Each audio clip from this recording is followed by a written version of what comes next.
Assalamu alaikum, good morning, khush aamdeed, ji ayanu, goeiemorgen, pakhair ragale. Welcome to World This Morning on a very beautiful and pleasant morning, which is Hashmi on PTV World, ladies and gentlemen. It is indeed very beautiful in the Twin Cities especially. I always keep saying how absolutely stunning Islamabad is to look at in the morning. I mean, Margara Hills take my breath away, not, once, not twice, but every other time I look at them. Other than that, ladies and gentlemen, right now, while you're watching my show with your breakfast plates in front of you and enjoying this pleasant morning, I want to divert your attention from all of this towards something that is a part of our life, our daily life, but we take it for granted sometimes. How many of you, including me, how many of we know the people who live around us, our family members? How many of us know the status of their lives?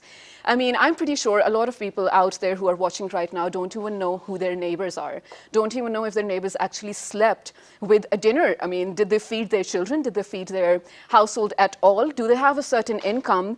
And even if our family members, extended family as well, people who are our friends, people who are close to us, we just manage to make our lives better each and every other day, generally speaking, without focusing upon, people who do not have enough to live with, people who belong to the less fortunate segment of the society. Just very conveniently saying that government ki job hai, if we really literally put everything upon the shoulders of the incumbent government, but we forget the fact that there is definitely an individual duty of the citizens as well. There's a duty at federal and provincial level as well, and that is what we need to take care of. Ladies and gentlemen, the only point of me starting my, very energetic show on this note is because today we are observing the International Day for Poverty Eradication. And Pakistan, being the member states of the United Nations, takes pride in actually observing all these days. And especially this day, it is so imperative to start our conversation with saying that although Pakistan happens to be an agrarian society, almost more than 60% of the workforce belongs to that segment, unfortunately, even they themselves, most of them unemployed, most of them living below the poverty line. We will definitely discuss what actually poverty line is, the factors that contribute to being below or above that. But let me just mention the theme for this year, ladies and gentlemen. It is acting together to empower children, their families, and communities to eradicate poverty. And it's a very holistic approach. I mean, we're not just looking at giving them money to, create an income or giving them a check for, let's say, XYZ 1,000 rupees. No, we're actually taking a more holistic approach. We're looking at their income, of course, plus their physical, mental, spiritual, moral, and social development. And to talk about all of this, ladies and gentlemen, luckily, fortunately, we've been joined by a very apt panel of guests. Well, some hailing from the government sector, speaking on behalf of them, some from the private sector. So basically, we're going to weigh out all the possibilities that lay in Pakistan in eradicating poverty. One very important thing we need to keep in mind, without forgetting, everyone has to do that with hand in hand. I mean, this is not a one person's job. I always keep saying this, it's not mine, it's not the government's. Each and every single Pakistani out there is as much responsible for this as anyone else is. So let's introduce this amazing panel, ladies and gentlemen. I've been joined by someone who's been on the show before as well. He is very good at his conversations. Of course, he knows what he's doing, ladies and gentlemen. He is none other than the MD Baitul Mal, Mr. On Abbas Bapi. Assalamu alaikum, sir. Welcome back. Thank you very much for having us over. And thank you especially for coming on this important day, because it's so imperative for us to highlight the importance. Next to Mr. Bapi, ladies and gentlemen, we've been joined by someone who has been in the social development sector for quite a long, almost more than 40 years now. And can you believe she was just 20 when she ventured into this and started working for the community, ladies and gentlemen? She is the DMD for Pakistan Poverty Alleviation Fund. She is none other than Miss Simi Kamal. Assalamu alaikum, ma'am. Welcome to the show. Walaikum assalam. All right, so to begin with, ma'am, I guess I'm going to begin the conversation with you. Let's look at the persisting status of poverty all over the globe and then in Pakistan. Okay, well, globally right now we say that there are at least 600 million people who live in extreme poverty. Okay. And if you look at multidimensional poverty, then we can say that there are 1.3 billion people in the world. And Pakistan, of course, has its fair share of very, very poor people. And it's very important for us to see that 38 million people live in multidimensional poverty in Pakistan, according to the various multidimensional surveys that have been carried out in the last few years. We say that more than 50% of rural population, close to 55%, is actually poor under this multidimensional poverty index. And Right. 10% of people, we say, in urban areas are poor. We also work with poverty scorecard. The government of Pakistan works with that as well. All right. And Ma'am, the I'm way- so sorry, but before we move on, can you please explain to me as well, and my audiences as well, multidimensional poverty? Okay, so in the old days, we just looked at income poverty. Yeah. But we believe that poverty is much more than that. You were talking about, the social sectors just a little while ago. So if we look at it from the angle of social development, we have 27 indicators. Okay. And they can be looked at in 4 broad groups. One is health and nutrition, one is Okay. education, then living conditions, and lastly but not least is asset ownership. Now, based on that, we have something called the poverty scorecard. Okay. That has taken a decade or two to be developed, and the government of Pakistan also works on this poverty scorecard. The World Bank was part of that. So many other organizations took part in this, and you'll be interested to know that this time the Nobel Prize Yeah. for economics has gone to 3 development economists Oh, who wow. actually are working on poverty. Poverty eradication, right? So the idea is that worldwide there has been an awakening. People are now talking about poverty, just as we look at what we are doing to this earth and all the degradation. Right. That all of that is going to have a very negative impact on making poverty worse. Of course. Nonetheless, governments and people, especially the government of Pakistan and people of Pakistan, we continue to work to devise ways and means of Right. fighting poverty and eradicating poverty. Right. Thank you so much for saying that, ma'am, and mentioning actually the multidimensional poverty we're looking at. Ladies and gentlemen, in 2019, when we talk about poverty, it's not that a certain family or a certain person doesn't have this, permanent income or something. We're also looking at things that, basic facilities actually, that improve the lifestyle of people. I mean, are they deprived of all these basic facilities? Can they live their life with dignity? It does definitely include education, nutritious food and whatnot. So, sir, coming to you, just yesterday we were observing World Food Day, and we looked at how Pakistan has the 3rd largest stunted population. It's alarming to look at, but that is one of the factors, contributing towards poverty as well. Let's talk about what the government is doing, and starting with, I have been told that 42 billion rupees fund the government has actually allocated for poverty eradication, alleviation actually. Thank you, Shiza. Let me clarify this one. It's not 42 billion. We've allocated 200 billion rupees Exactly. Oh, that's in total. amazing. And that has been divided among different organizations. The biggest share, of course, going to the BISP, that is Benazir Income Support Program. Right. The next one is with Pakistan Batul Mal, then it's Simi Kamal's PPF and other organizations we have. Yeah. So it's been distributed evenly, Perfect. almost that. If you recall the speech the Prime Minister first made it a year back, this is the first ever speech when Prime Minister was talking about his first maiden speech. He mentioned that this is a country we live in where 45% of the kids are stunted. This is the country we live where 20 million kids do not go to school after the age of 5. And he mentioned so many other things. He didn't mention any political speech. He mentioned the poverty, the main indicators this society is facing these days. Right. So this all starts from there. Every day, this government has been taking steps to eradicate poverty. It's the International Poverty Day. Seriously, at Batul Mal, I just speak from our organization, we eradicate poverty every day. We've taken 500 public notices in the last 1 year. 500 public notices, just to work on this, and because it's the entire whole government is standing by this, this is the agenda, this has been the manifesto of the PTI government to work on this thing. Now, as you just said, the food day, recently Prime Minister opened that Langar Khana. Now, just a very small thing. People really criticize that thing as well. But think about it. Having that Langar Khana is a symbolic thing. It can't really eradicate a poverty, but it's just symbolic thing for the for the private sector and all those people to come and work on it. Now we're going to open those Langar Khanas in Thar. Do you think we can end the poverty? No, we cannot. It's a society that has to come in, has to chip in, and then that's how things working. Now, as Simi was rightly mentioned, the indicators. I was just going through the figures. $1.9 is the poverty line per day. 24% of the population of Pakistan is under the poverty line. Living below poverty line. You need to have a system. We need to have a system where we can work on things. We are working on cash transfers. And the best part is, Prime Minister is going to have a youth program day after tomorrow. It's on 17th, which is going to, 18th of the, when he's going to launch about for the youth. We need to work on those segments. First is youth. The number 2 is the child poverty. It all starts from the home. Of It's course. poverty is not about the economic loss. It is more to do Definitely. with the dignity as well. When you are poor, Exactly. you're losing your dignity, you're losing your will to survive, your household conditions, your nutritious diet, your access to justice, your shelter, everything matters among this poverty. It is not only the food that things, the whole life of a household is affected by the poverty. And I'm so Absolutely. happy that this government, the main projection, I'm so glad Prime Minister did not issue funds to all those MNs, MPs out there, Right. yet he released 200 billion rupees, the biggest ever budget for the poverty eradication issued by this government, just because it is in our manifesto. So I'm happy this is Right. working for us. We're all happy with this, to be honest. But, sir, you very rightly mentioned or actually raised a very important point. We can sometimes maybe contribute towards removing the, issues that withstand with the income of families. But can we actually restore the dignity of those families? This is definitely what we will talk about. But after this very short break, but before that, we also have a very informative report for you. Let's take a look at it.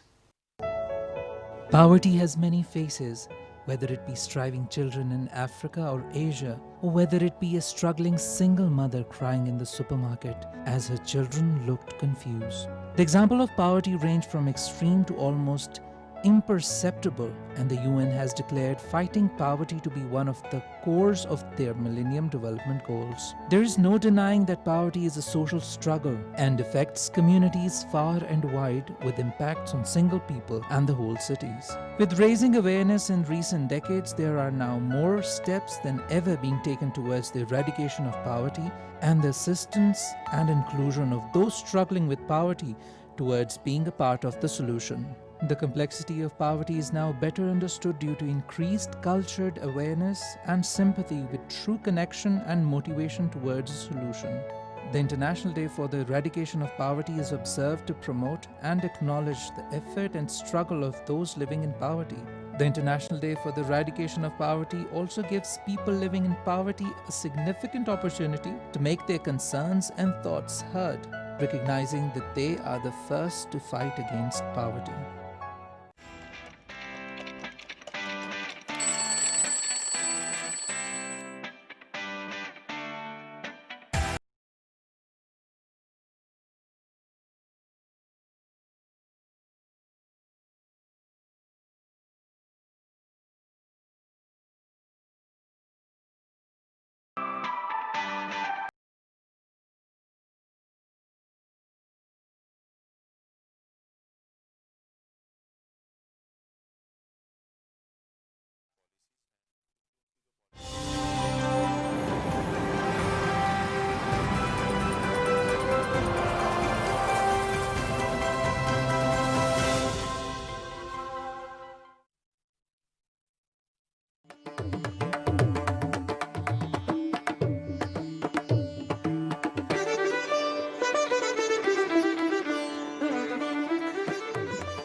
Sarangi is a bowed, short-necked string instrument from subcontinent, which is used in Pakistani classical music.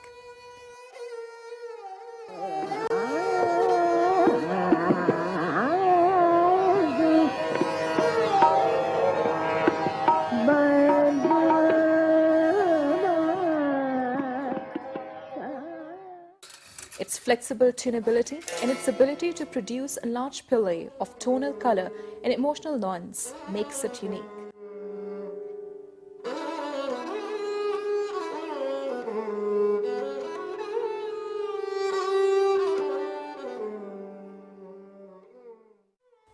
Carved from a single block of wood, the sarangi has a box-like shape with three hollow chambers called stomach, chest and brain. It's usually around 2 feet long and around 6 inches wide. It has 3 melody strings and 11 to 37 sympathetically vibrating metal strings.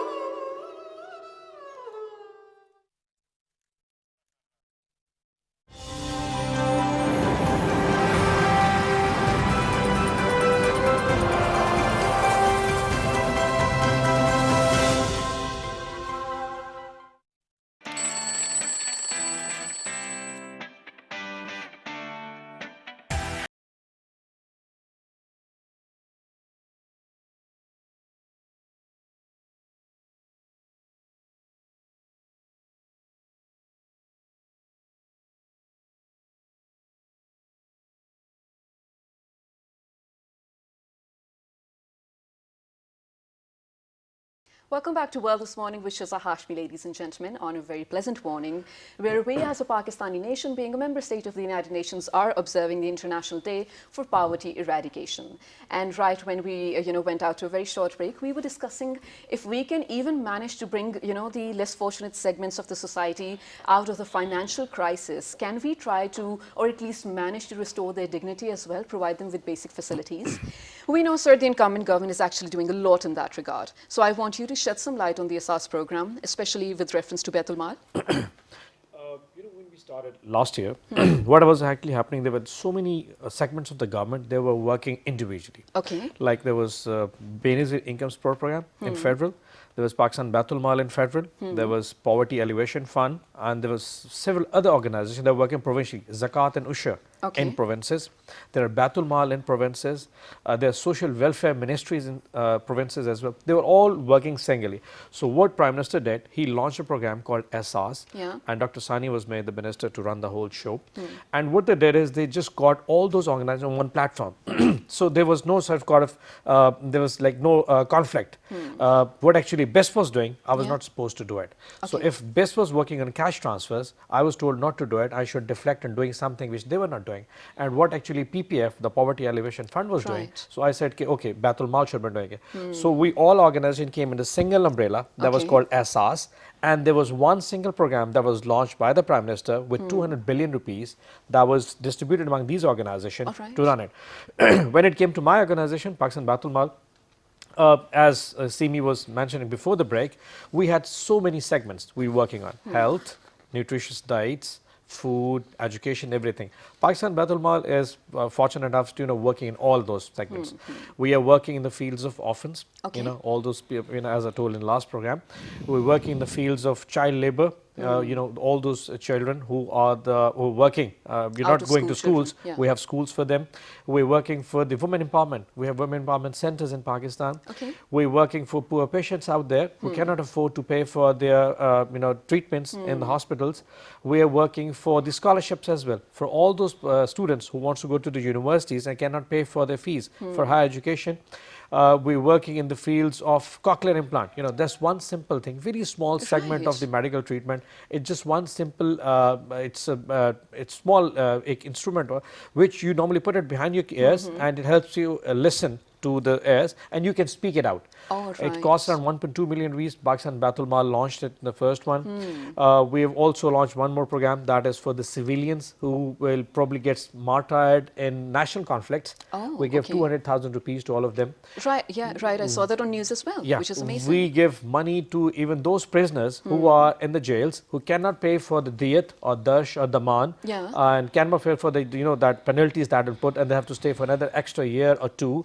We pay for that. So Pakistan Baitul Mal has a lot of ambit. It covers all the multi-dimensional poverty things and tries to cover, and we try to follow the manifesto which Prime Minister has given us. Alhamdulillah, we're blessed to have this organization. Of course, I totally agree with you. And Ms. Simi, when we're looking at all these amazing initiatives that have already taken place, one of my favorite, we already spoke about it last time he was here, was the shelter homes that have been created. I mean, just to sit here and conveniently say that, there are a lot of homeless people in Pakistan, I think everyone does that. But to take up the responsibility to do something. And so you mentioned that this was for the private sector to actually learn as a lesson, be a facilitator for them or actually come contribute openly as well.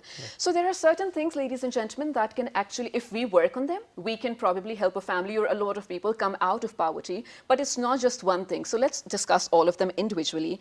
Unsafe housing. Again, this also includes homelessness as well. Ma'am, what do you think about it? How can we go about it? Homelessness is a big problem in Pakistan. Yes. Right now, Pakistan Poverty Alleviation Fund is not working on a homeless program per se. Others are doing so, but we did so when the earthquake happened. So before we come to the homeless issue, I'd like to tell you a little bit about the Pakistan Poverty Alleviation Fund, just as On told you about Baitul Mal. Yeah, please do. So Pakistan Poverty Alleviation Fund is also part of the ASAS ministry now. That's our reporting ministry. and we are part of an initiative which is called the National Poverty Graduation Initiative. Okay. And it has certain components. One is giving productive assets to people, giving them related training so that they can get started on small businesses. Right. Another part of it has to do with interest-free loans.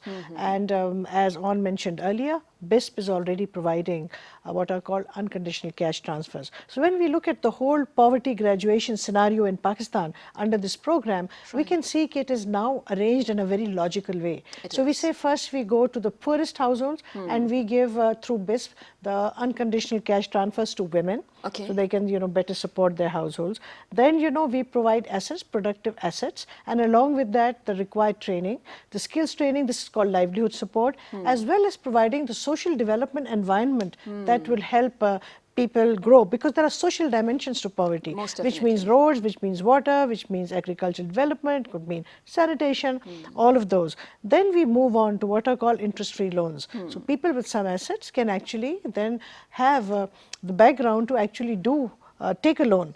But first, a few cycles of interest-free loans. Then we move on to what are called concessional loans. At the moment, is the current government is also working on the Kamyab Jawan program, and that is also focusing on these kinds of loans. Then we say they are now prepared to actually move on to microfinance. And you would be happy to know that Pakistan Poverty Alleviation Fund set up the microfinance sector in this country. This is our 20th year. Oh wow, that's and amazing. When we started work, there were only 2 organizations doing microfinance. Now there are 60. In fact, PPF has itself formed a sister organization called the Pakistan Microfinance Investment Company that is now in the private sector. So this is the whole graduation model.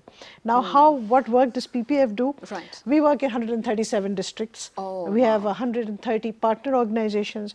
We work in over 130 community-based organizations, 440,000 credit committees and common interest groups to do business and to develop work. So we are all over Pakistan. We work according to the geography of poverty. Looking at multidimensional poverty, we have divided Pakistan into many zones. So most of Balochistan, the coastal areas of Sindh, parts of southern Punjab and parts of KP are all very, very poor. And these are the areas where we concentrate our work. And most of our work right now is in rural areas where, as I explained to you earlier, poverty is the highest. Then we have given out 8.4 million microfinance loans. We have supported 1.8 million households after the earthquake and disaster zones. And that is where we did a lot of work in safe housing as well. And then, we've given out 500,000 interest-free loans, and more and more work continues in that area. So what is really important now is that we are all working together in a very collaborative mode. Right, that is so important. Again, you already mentioned, sir, that it was not just the job of the government, but a lot of organizations were already differently working on these things, but they had to just come together. But ma'am, my next question, I think it is very in line with what you have been doing for more than 40 years now, mashallah.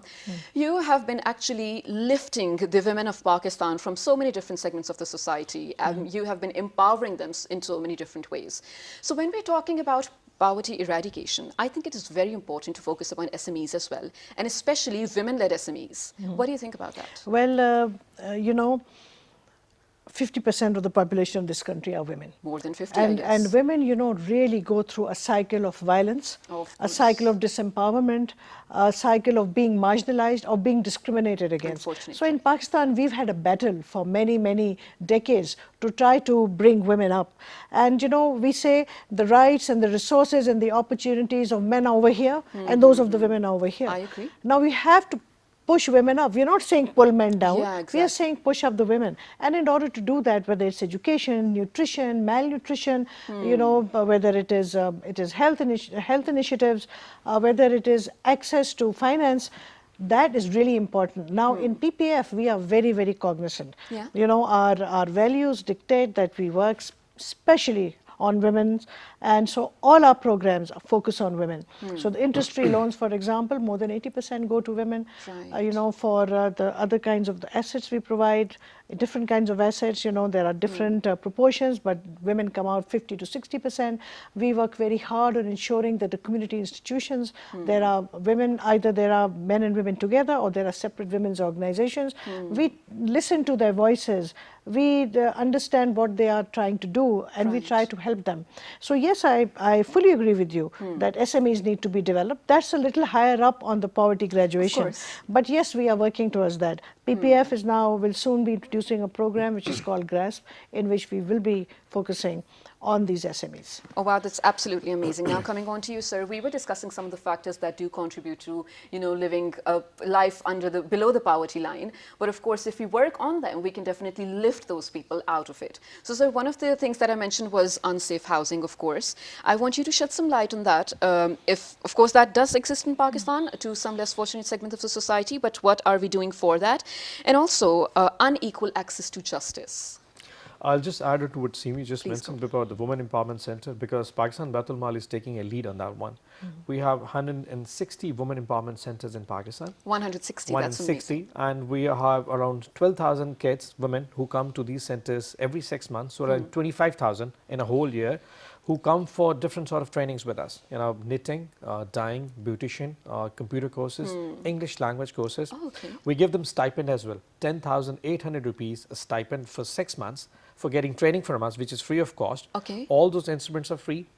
Training is for free. We give them stipend, 10,800, and we just have an MOU being signed with our sister concern, that is PPF and Baitul Mal, Wow. in which all those women who come to our centers will be getting a soft loan from them, around 50,000 rupees, to start their own businesses. So we have young entrepreneurs coming, rolling out in Pakistan, in Balochistan, in KPK, which is, I think, probably is going to be one of the most successful programs among two organizations. So this is one thing Baitul Mal is doing. Joint collaboration, I love Yes. it. Exactly. And the other part, as you said, about the justice. You know what? Poverty has different faces now. It does, yeah. You don't have the money, you can't do much about anything in Exactly. life. See, if you have a problem in a vicinity, in your neighborhood, you can't even hire a lawyer. You can't even go to the public kacheri. There's so many obstacles that come. Going to not having enough justice or not having enough of probably a shelter is just one part of it. Right, Trust me, the whole absolutely. life is in doldrums probably. It is, yeah, it is. because when you see your kid not being treated well, just a simple polio or a tuberculosis or probably a simple fever, he can't even get a treatment for it. Your kid not going to the school, or your It's wife not heartbreaking. being treated properly when she's having a child, for giving a birth, and not getting those post pregnancy treatments, because that's the most important thing. That's when life gets disturbed. And health and education are the main important things. Justice Right. comes afterwards. But I'm so happy. Prime Minister was once chairing a meeting, and he mentioned to all those people who were sitting on there, think of yourself sitting in probably Shikarpur or in Pasheen or in Badin with an Right. income of probably 12,000 rupees, and think of your life with 4 kids or 3 kids, 1 wife, living in 2-room house. Think of your life, and you'll imagine what needs to be done. Right, and it's all empathy basically, Yeah. The Prime Minister very rightly said, for a lot of people out there as well, including us, sometimes when we are thinking or looking at the people who live in deteriorating conditions, we forget this could be us.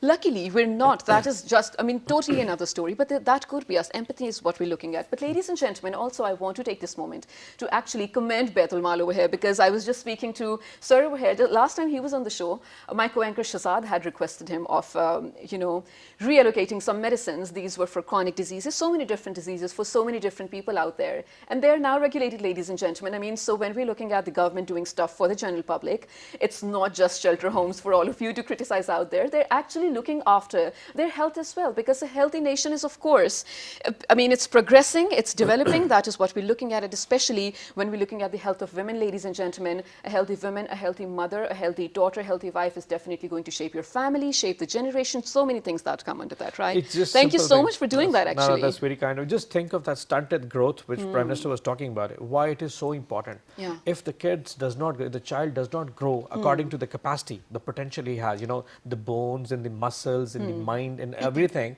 he is not a good citizen who can serve the nation as well. Right, it is absolutely. so important, stunted growth. That's what Prime Minister, there's a food ration program being launched by the Asas soon, which will be focusing on the stunted growth for also children out there who's not growing, whose growth is being diminished by the yeah. nutritious diet. So Alhamdulillah, Prime Minister and the government is doing so many things. It's in the pipeline. We have 134 components of Asas. Oh, wow. 134 components Wow. that covers everything: soft loan, nutritious diet, pregnant women, stunted growth, education, health, shelterless, langar khane, panah gaye. That's loads of people. It's just, the vision is there, execution is being done. It's just taking a bit of time because we are new to the government. It's been almost a year. We almost have 4 more years to go. Yes. Trust me, as the years unfold and the things unfold, you'll see many more things coming up. I have no doubt in that, most definitely so. And, when we were talking about poverty alleviation, ladies and gentlemen, stunted growth, yes, it is an issue. And just yesterday, I was in conversation with a lot of people.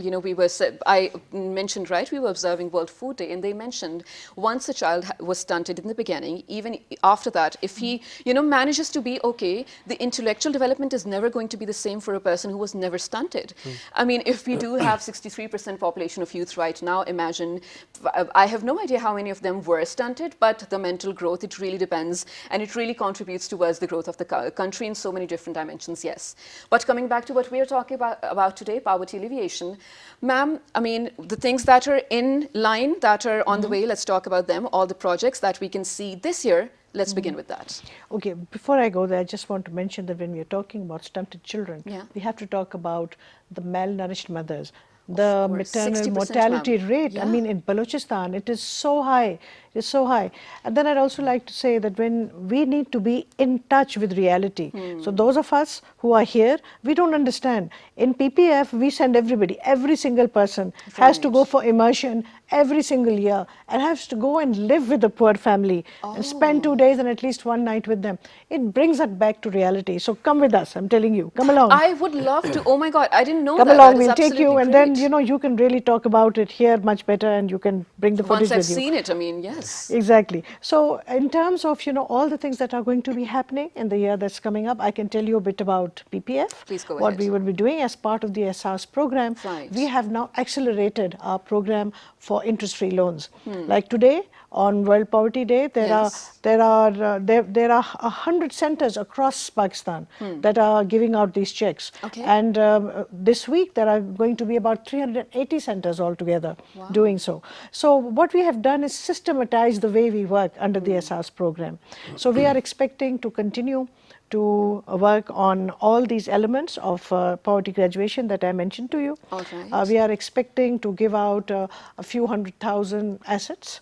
We are expecting to continue to give out our interest-free loans. All right. There is a new tranche of support coming from the government of Pakistan, 5 billion rupees very soon. So we will be able to expand into more districts wow, and that's make great. new partner organizations. So Right. basically, as Owen was saying, now that we know what we are doing as part of a package, it is helping us move much faster and much more smoothly. Certainly, our focus on women will continue, and our focus on building, helping people move up the ladder of poverty from right. 0 to 100. Once they are at 100, they are out of poverty, and they are part of the regular economic system. mainstream, yes. So we hope that in 4 years' time, we will be able to say that we have pulled a few million people out of poverty. Most definitely, inshallah, and fingers crossed for that. One thing which I actually really wanted to talk about, and I don't know how I forgot it, ma'am, we discussed it as well. Please don't mind me saying this, but I really have to be honest to my job over here as well. You said the government allotted funds, and we have no doubt in that. You already mentioned 200 billion among 42 is probably PPAF is what we're working with. Part yes, of a part that, of that. But a lot of people, the issue that they have is the government has allotted funds, okay, they are regularized. But when they reach the people who are in need, I mean, the facilitator itself, there's a certain element of corruption, more usual than often. How do we tackle that, ma'am?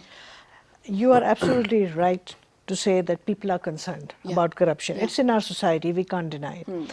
We can only put in a system of checks and balances, which are very strong. Now, in terms of what I can talk about PPF, we have many, many layers of audit, including the government audit. So all that at any given time, we're having several audits going on. Because we get bilateral funds through the government of Pakistan, so we have a very high level of responsibility.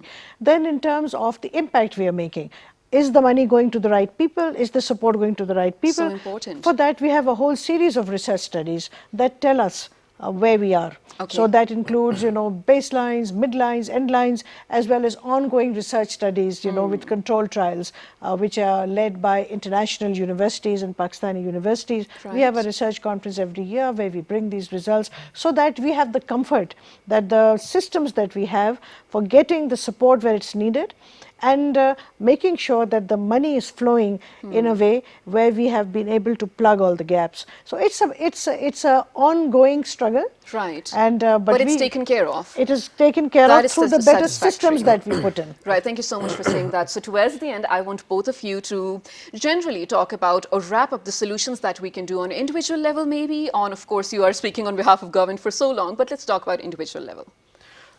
Just let me add to what Extreme was saying. Yes. You know, the corruption part you just mentioned, it always starts from actually your employees. If they're not happy and they're not well fed, well paid, probably that's where it starts from. Alhamdulillah, at Pakistan Baitul Mal, in 1 year's time, we've raised the salaries of all the employees. Oh, that's great. We have given promotion to all those employees who have not been promoted for the last 16 years. Oh. I'm so happy to, 700 employees have been promoted in the last 3 days. Wow. You know, when you have that impact on your employees, they certainly work for it. It's not the corruption which affects the process. It's the Right. red tapeism. That's in the government field that, you approve something, somebody applies for a loan or medical treatment from Baitul Mal and gets in 2 months' time, that needs to be looked after. Corruption is not a big element as red tapeism. Trust me, when people need something, it gets to them, but it gets so slowed, they probably don't even need it when it gets to it. Now, when it comes to the individual part, just let me, I have to add this one. Please go when on. there's a cabinet meeting on every Tuesday and Prime Minister chairs it for 4 hours or 5 hours, I'm not part of the cabinet, but what Right. I've heard from other friends or colleagues of mine, there are 3 minute slot for every minister as an individual to speak about the SARS program. Oh, wow. And to give it chip in their ideas, not about the ministries, but about the people of Pakistan, how to elevate poverty from Pakistan.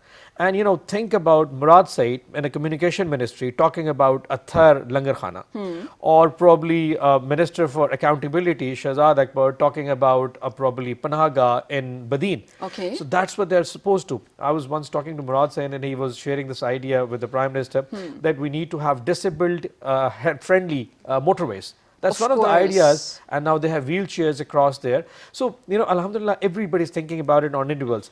As a person, as a normal citizen of Pakistan, I must say, it's International Poverty Day. Think about it. Life is tough out there. Talking about this AC room, on this TV, sitting in your lounges, in your drawing rooms, watching TV, life is very comfortable around it. True. Life is not. True. Think about a mom who cannot get his kid treated. Think about a father who cannot send his son to a school and probably university.